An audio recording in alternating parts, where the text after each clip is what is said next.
Kingdom Life Community, umuryango w'ubwami Kingdom Life Community urabahaye ikaze mva mutima muri iki gikorwa cy'ishinduka rihambaye ririko riraba mw'Ishengero ry'Imana uno musi. Kingdom Life Community irashimiye bifadika Apotre Ntezimana Balthazar arongoye Narrow Gate Church riri i Bujumbura, kandi irashimiye vyifashe Revera Inosa arongoye Jesus Christ Church riri mu ntara ya Gitega mu Magarama, n'umuvukanyi nini nazwe Irere ari mu Budagi, hamwe n'abarundi benshi bari mu gabane wa Afrika, gabane wa Amerika, n'abari Saudiya bamaze kutwunganira mu vyiyumviro no mu masengesho. Imana idukomereze hamwe mu bwami bwayo. Kaze rero mu gice cyacu cya kabiri kivuga kwimuka kw'Ishengero mu bwami bw'Imana. Uno musi ishengero, abana b'Imana, turi ku muvuduko w'ihinduka mu mitima yacu. Turiko turasohoka Babuloni ivuga inyigisho zipfuye zitazana umusaruro n'umwe mu Mana, twinjira ku mugabane w'ubwami twateguriwe kuva isi itararemwa. Ni umunezero, n'igihe gishasha gitengatiye ubuntu n'ubwenge bivyara inkomezi mu gutahura no kwicisha bugufi. Intambuko yo kwimuka ni imwe igaragaza intambuko z'Imana n'ububasha bwayo hagati muri twebwe. Kwimuka ni urutonde rw'isumba vyose bigwiza ubwizigirwa no gushindurwa basha.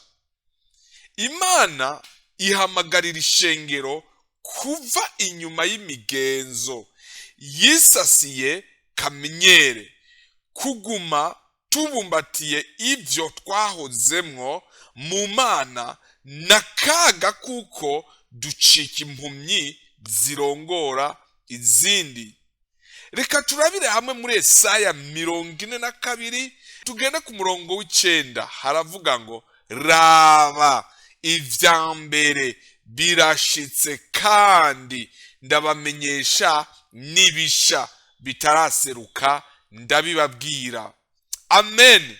Imana izana umugambi wayo musha muri twebwe, ariko iraririye kuzana uwundi ufise ubwiza busumba uwa mbere. Abana b'Imana nk'ishengero rya Kristo ntitugomba kwivunira intambuko twashitseko mu Mana, ariko tugomba kwama duca bugufi igihe cose, kuko Imana itumenyesha ivyambere twashitseko, kandi yiteguriye kutumenyesha n'ibisha bitaraseruka tukabishikako. Kandi ndabamenyesha n'ibisha bitaraseruka ndabibabwira.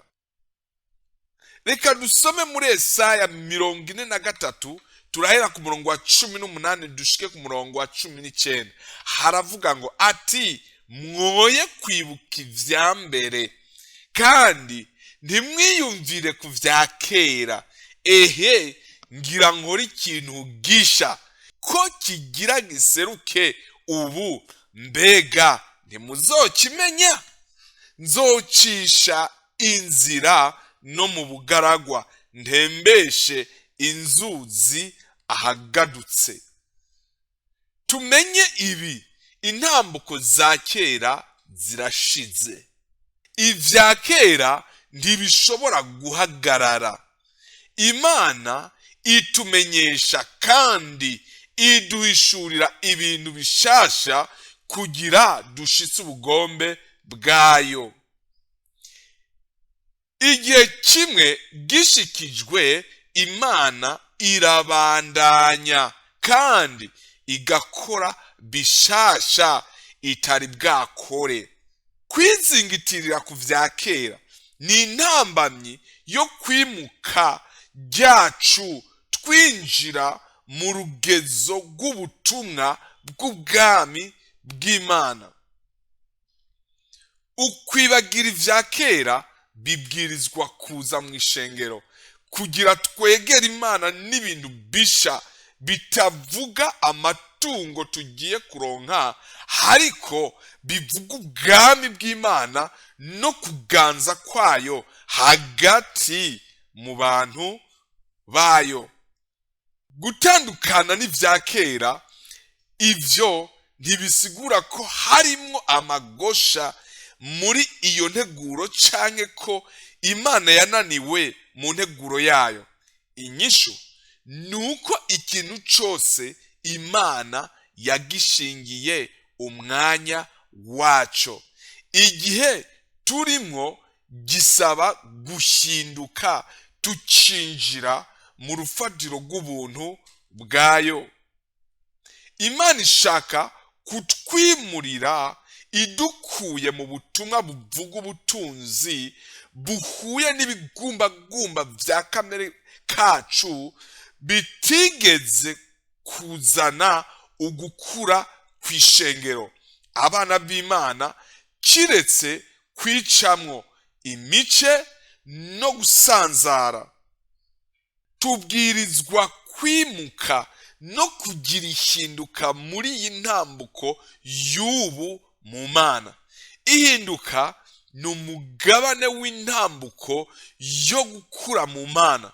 Muri kino gihe ubwami bw'Imana busaba kwigaragaza, birasabwa cane gukorera mu ntambuko ya mpwemu yera. Ntibishoboka kuba no gukorera mu ngoro ya kera hanyuma ukitega kwimukira ku rundi rugezo rusha, kiretse witavye ihinduka ry'ubu buntu bw'ubwami bw'Imana buriko burasukanwa inkomezi ku bugingo bwacu. Imana yonyene niyo iriko iraduha amababa yo kuja ku rundi rugezo no ku yindi ntambuko. Niho dushobora kuduga ku burebure buhebuje bw'ubwiza bwayo. Insiguro yo gushika y'ivyo irihuta cane rwose kuboneka. Ubuntu n'amavuta vy'intumwa z'Imana biriko birasukwa kuri twebwe. Turakeneye kuba maso kukuri Imana iriko irasuka yihuta, iheraheza ubugombe bwayo mu mwuzuzo w'ubwami buzoshingwa mw'isi. Uno musi abarongozi benshi b'amashengero baratewe amakenga nuko amashengero avuka. Na jewe ndazi umuntu yahagaritswe mu ishengero kubera icaha c'ubusambanyi yagenderamwo, haguhagarara atozwa indero mu bikorwa, yaciye agenda gushinga irindi shengero. Icemezo c'ivyo nuko icaha uno munsi kidatinya ishengero n'ubutumwa bwa none. Ishengero ribwirijwe kugira impwemu ya Hezekiya no gutangura kumenagura ubutumwa bw'igishushanyo c'inzoka cacuzwe na Mose. Ubutumwa butavuga ubwami bw'isumba vyose bwarakoze mu gihe runaka, ariko ntidushobora kuguma tubumbatiye muri iki gihe c'iherezo cabikiwe ubutumwa bw'ubwami. Reka dusome Abami ba kabiri ikigabane ca 18, turahera ku murongo wa mbere turashika ku murongo wa 5. Kaze dusomere hamwe. Mu mwaka ugira gatatu, Hoseya mwene Era, umwami w'Abisirayeli, ari ku ngoma, niho Hezekiya mwene Ahazi umwami w'Ibuyuda yima. Yari amaze imyaka 25 igihe yima. Amara imyaka 29 i Yerusalemu ari ku ngoma. Nyina yitwa Abi, umukobwa wa Zekariya. Akora ibyo Uhoraho abona ko ari vyiza, nk'ibyo sekuru Dawidi yakoze vyose.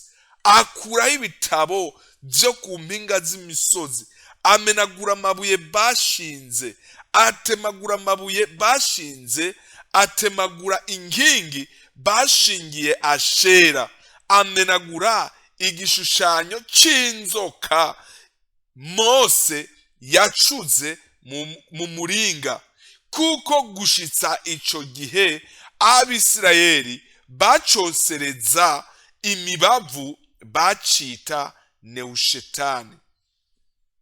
Ezekiya yizigira Uhoraho Imana y'Abisirayeli, kandi mu bami bose b'Ibuyuda bamuherukiye nta wahwanye nawe, no mu bamwitangiye imbere.